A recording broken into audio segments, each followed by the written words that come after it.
Once again, we have a hunger strike at the Maze prison in the quest for what they call political status. There is no such thing as political murder, political bombing, or political violence. There is only criminal murder, criminal bombing, and criminal violence.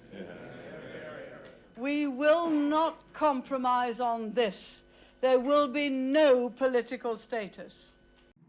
On May 5th, 1981, a 27-year-old prisoner named Bobby Sands died in a hospital bed inside the Maze prison in Northern Ireland. He had gone without food for 66 days. His death shocked the world. Outside the prison walls, thousands gathered in protest. Riots broke out across Belfast. Around the world, newspapers carried a story on their front pages. Messages of support came from political leaders, activists, and ordinary people across Europe, the United States, and beyond. But Bobby Sands was not simply a prisoner on a hunger strike. To some, he was a terrorist and a criminal. To others, he was a political prisoner, a freedom fighter, and a symbol of resistance. His death became one of the defining moments of modern Irish history.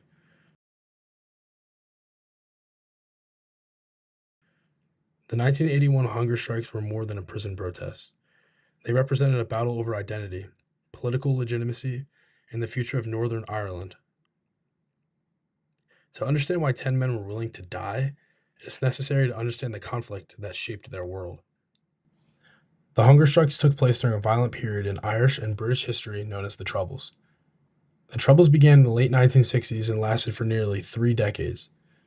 The conflict centered on Northern Ireland, which remained part of the UK after Ireland was partitioned in 1921.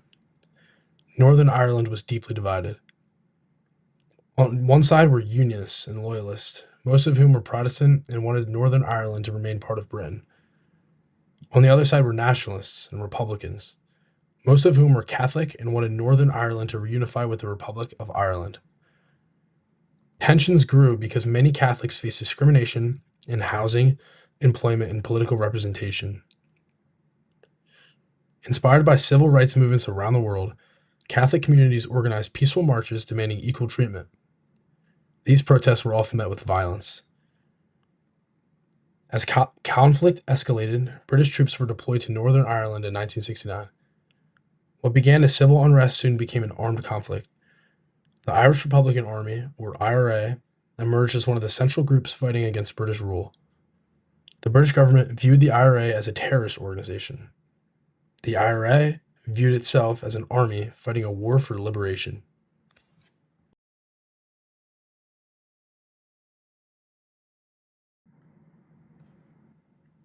For years, imprisoned members of paramilitary organizations had been granted what was called special category status. This status recognized them as political prisoners rather than ordinary criminals. They did not have to wear prison uniforms, perform prison labor, or follow the same regulations as other inmates. But in 1976, the British government ended this status. This decision was part of a policy known as criminalization. The goal was simple: to present Republican violence as criminal activity rather than political resistance. British officials believed removing political prisoner status would weaken support for the IRA.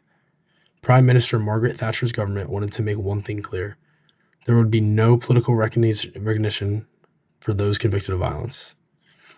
For Republican prisoners, this was unacceptable. To them, losing political status meant losing recognition for the cause they believed they were fighting for. The prison became a new battleground, and the prisoners began to resist. The first form of resistance became known as the blanket protest. When newly convicted Republican prisoners were ordered to wear prison uniforms, they refused. Instead, they wrapped themselves in prison-issued blankets. Their message was clear: if they were denied political status, they would reject the symbols of criminal imprisonment. The hunger strike began on March 1st, 1981. It was carefully organized. Rather than all prisoners refusing food at once, they joined one by one at staggering intervals. This ensured the protest would remain in public attention for as long as possible. Bobby Sands was first.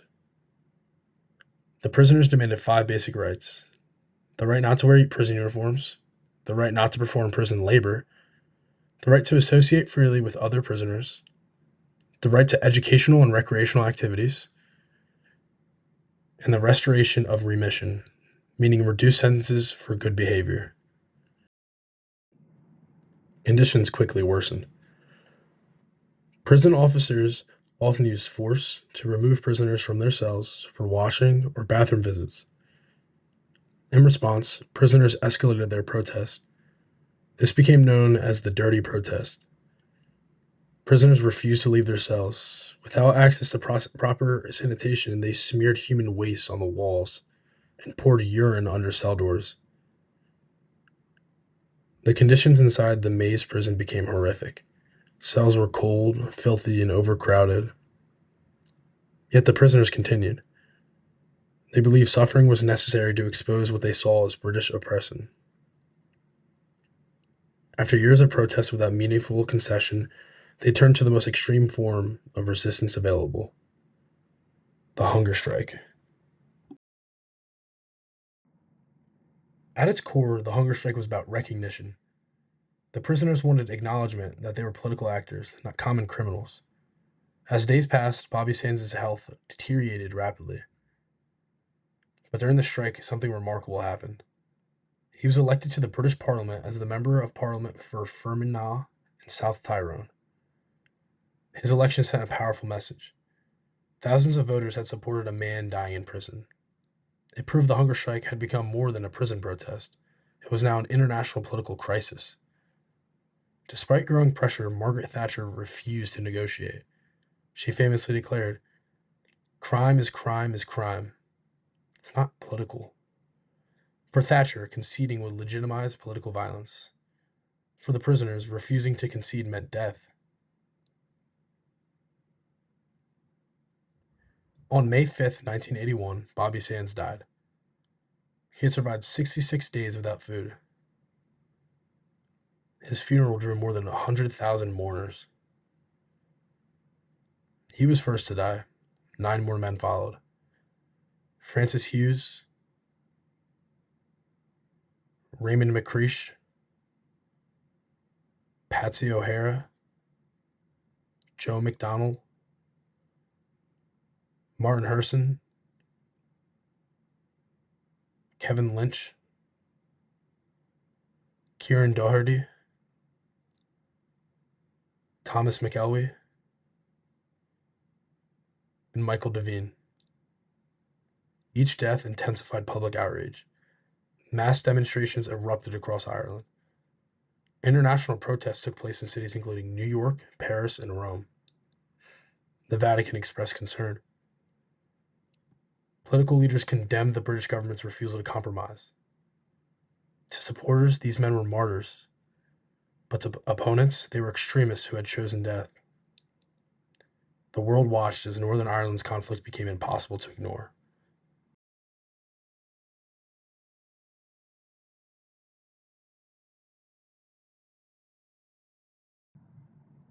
Although the hunger strike ended in October 1981 without immediate victory, its long-term impact was enormous.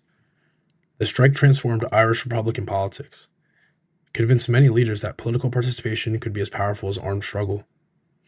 This shift became known as the ballot box and Armalite strategy, combining electoral politics with militant resistance. Sinn Féin, the political wing associated with republicanism, gained major public support. Leaders like Gerry Adams would build on this momentum. Over time, this political strategy helped pave the way for negotiations that eventually contributed to the Good Friday Agreement of 1998. The hunger strikes also had global significance. They became a powerful example of resistance through self-sacrifice. Activists around the world studied them as examples of how imprisonment and protest can shape political movements. The events raised lasting questions about state power, political violence, and the limits of protest. The 1981 hunger strikes remain one of the most emotional and controversial chapters in Irish history. For some, they represent courage and resistance. For others, they represent tragedy, born from political extremism. But regardless of perspective, their impact cannot be denied. 10 men died, demanding recognition for what they believed was a political struggle. Their deaths changed public opinion, reshaped Irish republicanism, and altered the course of Northern Ireland's future. Bobby Sands once wrote, Our revenge will be the laughter of our children. Over 40 years later, the memory of the hunger strikes continues to shape conversations about justice, identity, and freedom in Ireland and around the world.